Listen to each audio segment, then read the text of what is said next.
Last night, Ukraine launched an amphibious raid against Crimea for the first time.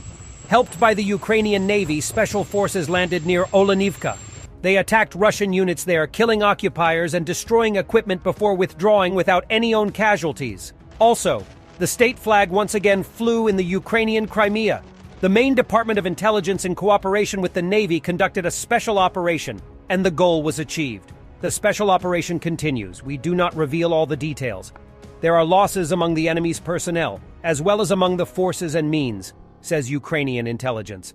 Information on the number of casualties is being clarified, said Andriy Yusov, a representative of the main intelligence directorate of the Ministry of Defense of Ukraine. GUR clarified that the Ukrainian landing party landed on Cape Tarkankut, the western coast of Crimea, where the Russian air defense system was destroyed yesterday. The head of Ukrainian intelligence, Budanov, promised us that there will be surprises around Crimea, and boy, he not only delivers, but overperforms. The occupation administration of Crimea does not comment on the events, despite the mass appeals of local residents. The only message refers to supposedly destruction of munitions according to a set schedule.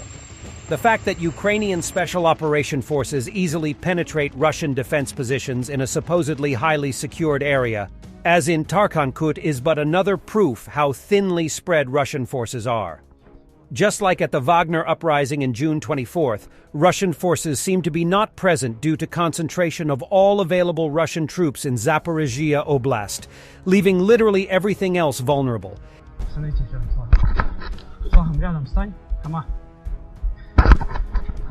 The Russian Ministry of Defense has claimed that the raid by Ukrainian special forces last night on a beach resort in northwestern Crimea resulted in the death of 15 to 20 Ukrainian soldiers, after a security guard in his underwear was able to pin down the soldiers near the beach until a Russian rapid response force arrived. Clowns.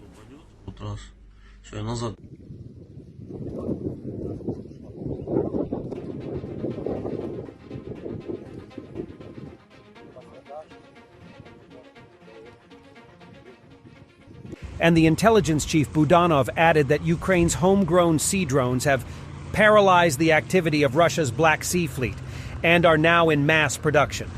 30 to 40% of them hit their target, and that's why Russian ships never go north of Sevastopol. One mighty Ukrainian sea drone exploding 100 meters from the Russian frigate Admiral Essen caused a blast so powerful it knocked the warship out of commission for 3.5 months. Security Service of Ukraine showed to CNN an experimental drone which was used to attack Crimean Bridge. Its name is Sea Baby, and it has 850 kilograms of explosives. It's exactly what the drone pilots saw. Thermal imagery, the water rippling as up to a ton of explosive approaches the bridge. The feed then obviously went dead as it hit the concrete. Russian officials said 2 civilians died in the attack. Cameras on the bridge captured the first blast on the road section. The cursor shows the drone moving in.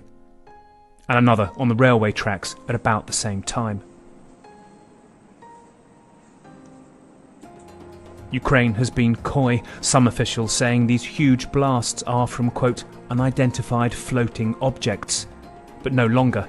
The head of the Ukrainian security services told CNN this is just the start. Ukrainian journalist Butusov writes, "The Russian S-400 air defense system was destroyed yesterday in Crimea with the help of a modified Ukrainian R-360 Neptune cruise missile.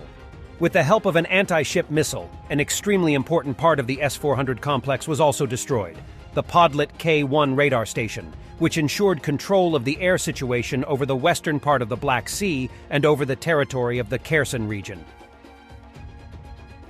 And let's see the other news. Victory moves nearer. The Ukrainian army has succeeded in the direction of Novodanilivka and Novoprokopivka in Zaporizhia, report Ukrainian General Staff. The Deep State channel updated its map to show Ukraine has liberated Roboatynya. They credit the 47th, 65th, 116th, 117th, 118th, 71st, 46th, 82nd Brigades, Skala Battalion, 78th Regiment, 73rd Center, and NGU 3rd and 14th Brigades that fought in the area. Video of the Ukrainian military launching a Manpads missile at a Russian fighter, probably Su-30, from a boat during the battle near Boyka Towers in the Black Sea.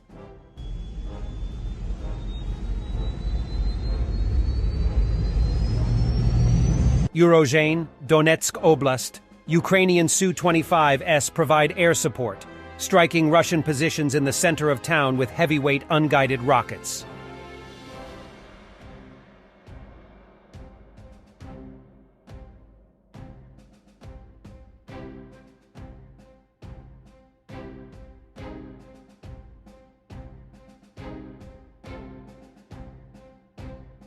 The Second Army of the World.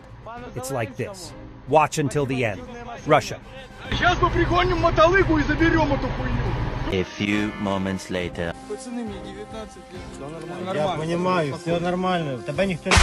Immigrants who recently received Russian citizenship are being handed military conscription notices in Chelyabinsk. Putin is getting desperate, it seems.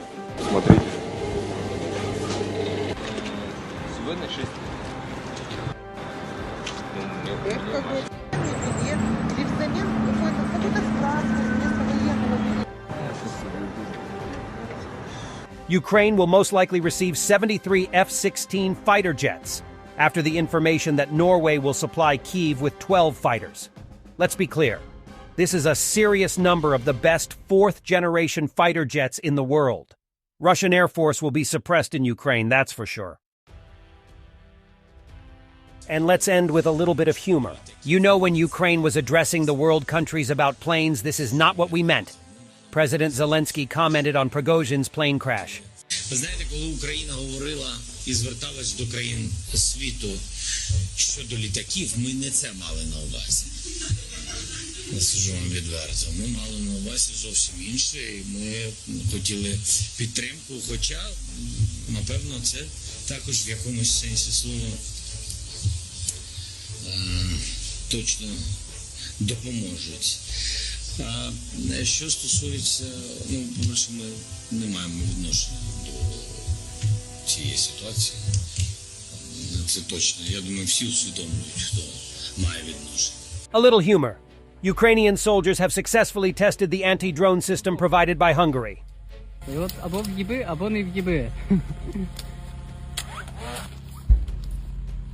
A young Russian Prigozhin fan and Wagner supporter can't stop crying on his live stream. Would be a shame if half the world saw his tears.